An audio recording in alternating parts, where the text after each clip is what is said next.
the first thing that we need to do as a community before we amass wealth and before we do all of these things to accumulate is we have to stop the bleeding. We have to protect what we already have. We have to insulate and establish a foundation for what we already have. Because we have a wealth gap, but we don't have a value gap. There is no gap in value in our community. With our ideas, our innovations, our work ethic, our talents, our abilities, our gifts, there is no gap in value. We just have to turn it into wealth.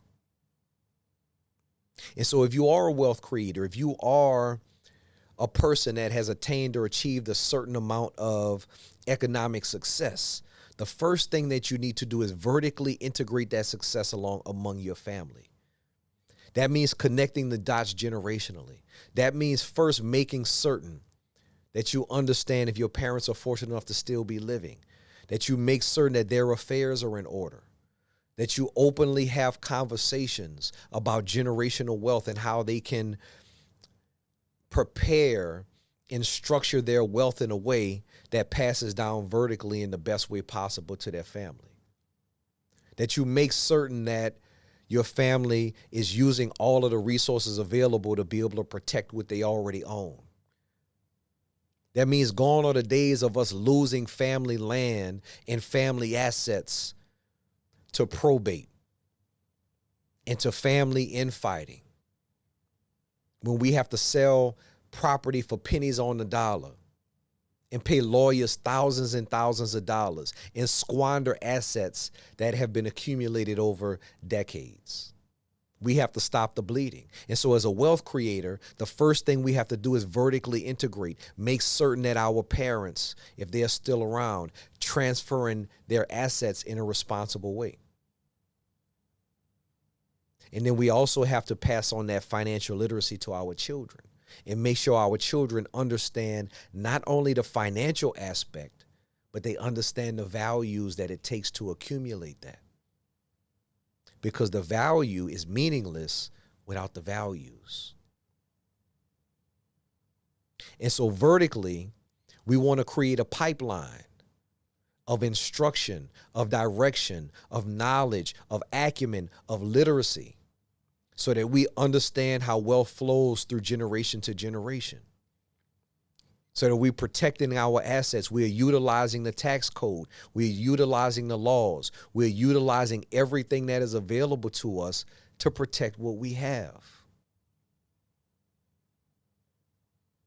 And once we vertically integrate, once we insulate ourselves, once we stop the bleeding, guess what? You don't know what you don't know. And so the next step is to expand yourself horizontally throughout your community, with your peers, with your colleagues, with your workers, with your business partners, and share information in kind, share knowledge, share wisdom in kind, so that we are all integrating ourselves throughout our community.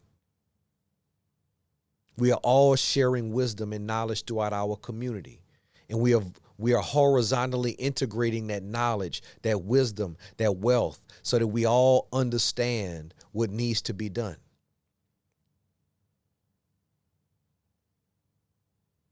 And all it takes is a tipping point. It doesn't take a majority. It only takes a tipping point to change the circumstances of an entire community. But we have to do it together. We have to take advantage of this opportunity. We are in the midst of a renaissance, but it won't last forever. The information is there like never before. See, in the past, they hid information from us. We didn't have the resources. We didn't have the access. But now they overload us with information so that we don't know where to look. And so it's important for us to take advantage of this moment so that we can change our circumstances. And I'm confident, regardless of what the experts say, that we can close the wealth gap in one generation. Wealth mindset.